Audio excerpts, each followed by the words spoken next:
একজন ভাইয়ের প্রশ্ন হচ্ছে যে বাঁশফুল ইঁদুর নিয়ে আসে এবং সেটার কারণে বন্যা এবং দুর্ভিক্ষ দেখা দিতে পারে। দিনাজপুরের ঘটনায় ইসলাম কি বলে? এটি আসলে ইসলাম কি বলে আমাদের জানাটা জরুরি। পাশাপাশি বিভিন্ন কল্পকাহিনী থেকে বের হয়ে আসা এটাও আমাদের জন্য অত্যন্ত জরুরি। বাঁশফুল এটি এক জাতীয় ফুল এবং বাঁশফুলটা এটি আল্লাহ রাব্বুল আলামিনের একটা নির্ধারণ, আল্লাহ তাআলার পক্ষ থেকে দেওয়া সৃষ্টি জগতের একটা বৈচিত্র্য বলা যায়। কারণ যখন বাঁশফুল দেখা দেয় কিছুদিন পরেই এই বাঁশটা আর বেঁচে থাকে না, নষ্ট হয়ে যায়। আর বাঁশফুলের ভিতরে দুইটা প্রজাতি আছে, একটা বাঁশের কোনো ফুল হয় না, এটা এমনিতেই এক সময় হতে হতে নষ্ট হয়ে যায়। যখনই বাঁশের মধ্যে ফুল হয় এটা খুব সহসাই হয় না, 50-60 বছর পর পর এক সময় দেখা দেয়। এই রকম ফুলগুলো যখন আসে, এই ফুল থেকে যে বীজটা বের হয় এটা চাউলের মতো, যেভাবে চাউল আমাদের শরীরে পুষ্টিগুণ বৃদ্ধি করে, ঠিক চাউলের ভিতরে যেমন পুষ্টিগুণ রয়েছে এই বাঁশফুলের ভিতরে এমন কিছু পুষ্টিগুণ আছে। এই খাদ্য সংগ্রহের জন্যে ইঁদুর একটা সময় এই বাঁশফুলের এই বীজ নেওয়ার জন্য আসে। বীজ খেতে খেতে সে যখন তার প্রজনন ক্ষমতা বাড়ায়, একটা পর্যায়ে ইঁদুরের অনেকগুলো বাচ্চা যখন হয়, সবাই মিলে যখন একটা পর্যায়ে যখন বাঁশফুল শেষ হয়ে যায়, বীজ যখন শেষ হয়ে যায়, তখন তারা মানুষের ঘরের ভিতরে ঢুকে যায় এবং আপনার চাউল, আপনার ডাল, আপনার বিভিন্ন খাদ্য এগুলোর মধ্যে তারা বিভিন্নভাবে ক্ষতিগ্রস্ত করার চেষ্টা করে, যার ফলশ্রুতিতে দেখা যায় মানুষ অভাবের মধ্যে অনেক সময় পড়ে যেতে পারে। এর মানে এই নয় যে বাঁশফুলের কারণে ইঁদুর আসছে, ইঁদুরের কারণে বন্যা আসছে। এ কথাগুলো একেবারে কল্পকাহিনী, যার কোনো ভিত্তি ইসলামে নেই। এবার আসুন আল জামিউস সগীরে জালালউদ্দিন সুয়ুতি আলাইহির রাহমা তিনি চমৎকার একটি হাদিস এনেছেন ঠিক এই বিষয়ে। মান রাদ্দাতহু তিয়ারা আন হাজাতিহি ফাকাদ আশরাকা।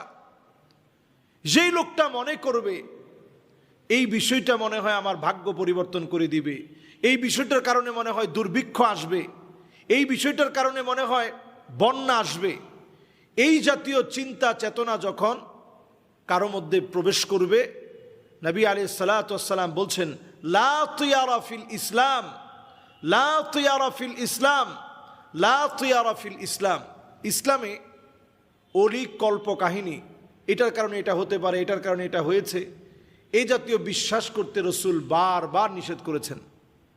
অন্য হাদিসের ভিতরে নবী আলাইহিস সালাতু ওয়াস সালাম বলেন আত-তিয়ারাতু শিরকুন। প্রচলিত এই অলিক কাহিনী অথবা আমরা যেগুলোকে মনে করি যে এটার কারণে এটা হচ্ছে, ভিত্তিহীন এই ধরনের চিন্তাগুলো, এগুলো মানুষকে শিরকের দিকে নিয়ে যায়। আত-তিয়ারাতু শিরকুন, আত-তিয়ারাতু শিরকুন, আত-তিয়ারাতু শিরকুন। এরকম ভিত্তিহীন কল্পকাহিনীগুলা মানুষকে শিরকের দিকে নিয়ে যায়। নবী আলাইহিস সালাতু ওয়াস সালাম তিনবার এক হাদিসের মধ্যে তাকিদ দিয়ে নবীজি বলেছেন। এজন্য আমরা যখন মনে করব যে নীলফামারীতে বাঁশের মধ্যে ফুল ফুটেছে, বাঁশঝাড়ের ফুল ফোটার কারণে ইঁদুর আসছে, এ আলামত আমাদেরকে বন্যার দিকে নিয়ে যাবে, এই কথাটা সম্পূর্ণ আল্লাহ রাব্বুল আলামিনের যে প্রাকৃতিক সিস্টেম রয়েছে, আল্লাহ রাব্বুল আলামিনের যে সৃষ্টির সিস্টেম রয়েছে, এটাকে আপনি কেমন যেন অবজ্ঞা করলেন। আপনাকে সর্বক্ষেত্রেই বিশ্বাস রাখতে হবে আল্লাহ রাব্বুল আলামিন যা যখন যেভাবে প্রয়োজন আল্লাহ রাব্বুল আলামিন দিয়ে থাকেন, যেখানে যেভাবে বৃষ্টির প্রয়োজন আল্লাহ তাআলা দিয়ে থাকেন। আবার কখনো কখনো আল্লাহ রাব্বুল আলামিন বৃষ্টি ছিনিয়ে নেন আমাদের গুনাহের কারণে। আবার কখনো কখনো বৃষ্টি এত পরিমাণ হয় যেটা বন্যার কারণ হয়ে যায়। এজন্য নবী আলাইহিস সালাতু ওয়াস সালাম দোয়া করতেন আল্লাহর কাছে, দোয়ার মধ্যে বলতেন আল্লাহুম্মা গিসনা গায়সান মুগীসান মুরিআন নাফিআ। উপকারী বৃষ্টি আল্লাহ আপনি দান করেন, অপকারী বৃষ্টি দিয়েন না। যেই বৃষ্টি বন্যার কারণ হবে এমন বৃষ্টি দিয়েন না, যেই বৃষ্টি শিলাবৃষ্টি হয়ে পড়বে এমন বৃষ্টি দিয়েন না, যেই বৃষ্টি আমতার হিসাবে আসবে, গজব হিসাবে আসবে, একটা জাতি ধ্বংস হয়ে যাবে, আল্লাহ এমন বৃষ্টি আল্লাহ মেহেরবানি করে আল্লাহ আপনি দিয়েন না। তাহলে আমরা কোন বৃষ্টি আল্লাহর কাছে কামনা করি? আল্লাহর কাছে আমরা চাই আল্লাহুম্মা আগিসনা গাইসান মুগীসান মুরিআন নাফিআ। আল্লাহ উপকারী কল্যাণকর বৃষ্টি, ফসলের জন্য কল্যাণকর হবে, সবুজ শ্যামল হবে, আমাদের হৃদয় ঠান্ডা হবে, তপ্ত হৃদয়টা মুহূর্তের ভিতরে একেবারে আল্লাহ রাব্বুল আলামিনের রহমতের বৃষ্টিতে ঠান্ডা হয়ে যাবে, এমন বৃষ্টি আল্লাহ আপনি আমাদেরকে দান করেন। এরপরে যখন অধিক বৃষ্টি শুরু হয়ে যেত, নবী আলাইহিস সালাম আবার দোয়া করতেন, আল্লাহুম্মা হাওয়ালাইনা ওয়ালা আলাইনা, আল্লাহুম্মা আলাল আকামি ওয়াল আজামি ওয়াল যারাবি ওয়া বুতুনিল আউদিয়াতি ওয়া মানাবিতিশ শাজার।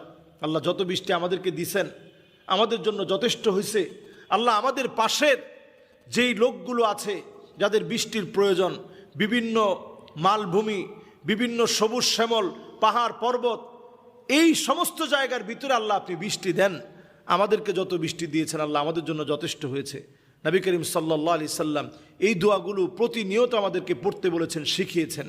আমরা সেগুলো বাদ দিই এখন কল্প কাহিনী, বিভিন্ন অমূলক ধারণা, এমনকি লোকগাথা থেকে বিভিন্ন কথাগুলো এখন আমরা নিয়ে আসছি এবং আমরা নিয়ে আসতেছি যে ইঁদুরের কারণে বৃষ্টি হবে। বা ইঁদুরের কারণে কখনো বৃষ্টি হয় না, অথবা বাঁশঝাড়ের ফুল দেখলেই বৃষ্টি হয় না। বর্তমানে এটা নিয়ে গবেষণা চলছে যে আমাদের পৃথিবীর খাদ্যের যে সংকট, এই সংকটে বাঁশঝাড়ের যে ফুল সেখান থেকে সংগ্রহ করা বীজ, এই বীজগুলা চালের বিকল্প হতে পারে কিনা এখনো গবেষণা শেষ হয় নাই। এর পুষ্টিগত মান কতটুকুন এগুলো নিয়ে গবেষণা চলছে। আমরা এগুলো না করে হঠাৎ করে একটা অমূলক ঘটনাকে ভিডিও আকারে আমরা ছড়িয়ে দিচ্ছি, আমরা নিউজ আকারে ছড়িয়ে দিচ্ছি, সোশ্যাল মিডিয়াতে এটা নিয়ে ভাইরাল করে ফেলতেছি যে এই যে এখন বাঁশঝাড়ে ফুল দেখা দিয়েছে, এখন ইঁদুর আসবে, ঘনাঘটা বাড়বে, এবং এই ইঁদুরের ঘনাঘটার কারণেই একটা সময় দেখা যাবে বন্যায় কবলিত হবে, পানি বেড়ে যাবে, বৃষ্টি বেড়ে যাবে। এই জাতীয় কথাগুলো যখন আমরা প্রচার করি, আমরা অবশ্যই আল্লাহর কাছে তওবা করা উচিত।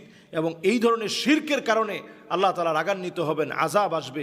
আযাব গজব থেকে বাঁচতে গুনাহ ছাড়তে হবে। এই অমূলক ধারণা, এটা একটা শিরকি ধারণা, এই ধারণা থেকে আমাদেরকে বাঁচতে হবে। আল্লাহ তাআলা আমাদেরকে তৌফিক দান করুক। আসসালামু আলাইকুম ওয়া রাহমাতুল্লাহি ওয়া বারাকাতুহু।